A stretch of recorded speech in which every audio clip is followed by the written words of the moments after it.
Bonjour à tous et bienvenue dans votre journal des produits de bourse de l'Obstat du mardi 8 janvier. Paris débute la semaine en légère baisse. Le CAC 40 lâche 0,68% à 3704 points.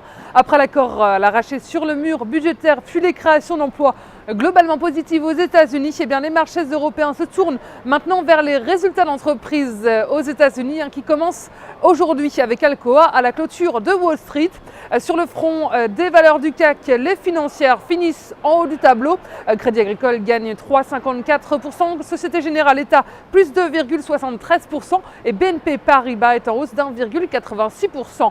A noter également le fabricant de semi-conducteurs ST Microelectronics sort du lot à plus 2,44%. Outre-Atlantique maintenant, Wall Street clôture dans le rouge en fin de séance avec un Dow Jones en recul de 0,38%, un Nasdaq à moins 0,09% et on est à moins 0,31% pour le S&P 500.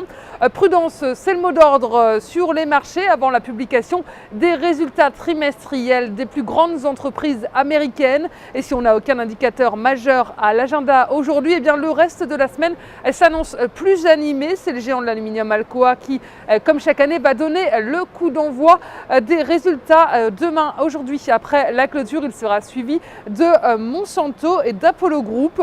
Les analystes ne se font pas d'illusions, ils tablent sur des résultats mitigés, à l'image des résultats du troisième trimestre avec peut-être un léger mieux. En attendant, les négociations budgétaires américaines sont mises en suspens, même si les sujets d'inquiétude persistent. Et si on fait un tour du côté des valeurs pour terminer, à noter hier, Bank of America a accepté de verser avec 9 autres banques américaines 11,6 milliards de dollars pour régler l'affaire sur les prêts hypothécaires à risque vendus avant la crise des subprimes. Côté change, l'euro est à 1,31$ et le pétrole WTI grappille 0,03% à 93,21$. Aujourd'hui, on s'intéresse au groupe de communication Vivendi. Graphiquement, le titre consolide sous la résistance à 17,40€ et se rapproche désormais d'une zone de support matérialisée à la fois par la moyenne mobile à 50 jours haussière et par une ancienne droite de support horizontal.